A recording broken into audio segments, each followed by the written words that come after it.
Hi everyone, this is Sean and today I'm talking about the Nikon Z9. Okay, so truth be told, I've never used Nikon in my life. I always thought that this is a photography camera until when I had the opportunity to do a project for them. I'm not paid or sponsored to do this video. I just wanted to capture my thoughts after using it. First of all, hardware. This is a very solid camera. It has a bit of heft, but I wouldn't say it's heavy. And it's very well constructed. The battery is a proprietary battery that lasts forever. I can get through a full day and I think at the most I got it to half. So never worry about battery. The EVF is pretty big and clear, and a specky guy with high powered short-sightedness has no problem. LCD screen, I like it very much. It's not a flip screen, but I love it because it has this center tilt. So whether you're doing a high or low mode, even in vertical mode, you can tilt it up and down very easily. So this is very good for me because I find that the flip screens tend to throw your composure off center at times in certain positions. So you see, it even flips up in low mode. Now next thing is that it comes with a full-size HDMI port, and this is great if you are using an external monitor. Now let's look under the hood. It comes with a 45 megapixel stacked CMOS sensor, full frame. What's really cool is that this is one of the few cameras that can do 8K 60p at this moment of time. And I would say that I have had no issues shooting 8K. In the middle of the project, the firmware update came and NRAW came as well. Now, codecs, I would say, is the most outstanding feature of this camera.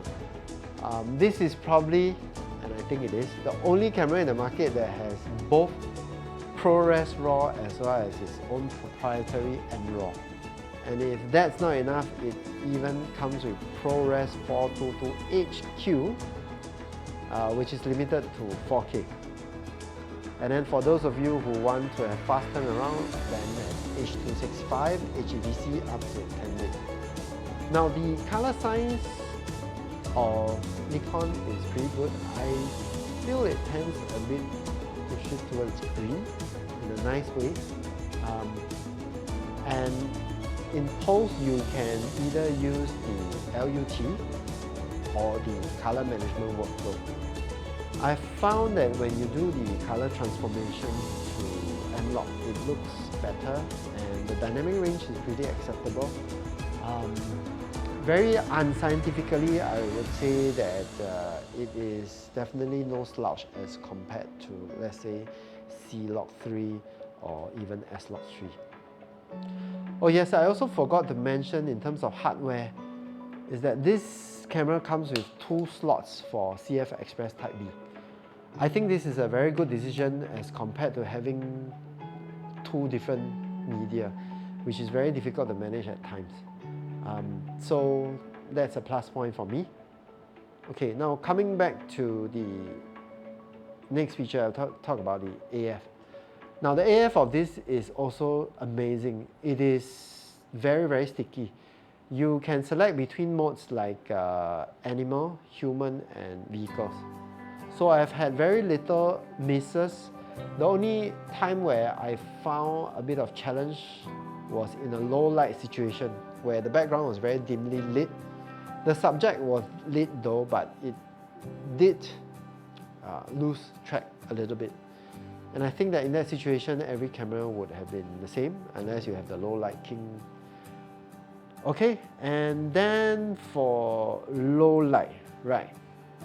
Its base ISO for N-Lock is 800, but I have found a secret dual base ISO at 4000, which is very clean as well. But if you are in a really low light situation, you add some lights, cleaning up is really easy. Okay, then the next thing to talk about is that it has an app. And this app actually allows live view and live control of the camera while recording video. And this is really good. This is already built in, and I've tested the app several times. It's quite stable. In conclusion, I would say that this is not a cheap camera. It's retailing at 8,000 over plus Sing dollars, and it's really hard to get. Very limited stocks. But I would say that if you're a Nikon user, this is definitely a very powerful and good device for shooting video. What I wish is that you have given the option for ProRes LT or ProRes 422. Because if I were looking for a high quality image, I would have gone straight with the NRAW. And this NRAW really works very well in DaVinci Resolve. Everything that you want is there: white balance, exposure, ISO, no problem. You can switch them easily. Other than that, I think the menu system is really, I would use the word difficult to use for a video shooter, because it's very difficult to find everything. You have to dig very deep. Good thing they do allow customization, but there are certain features, for example, just to turn off the OSD to the HDMI, you have to dig very deep and you cannot customize that function at this moment. So I hope that this little nitpick stuff can be fixed eventually. Yeah, so my thoughts are, this is definitely a worthy contender if you're looking to shoot video. Yeah, till the next time, bye bye.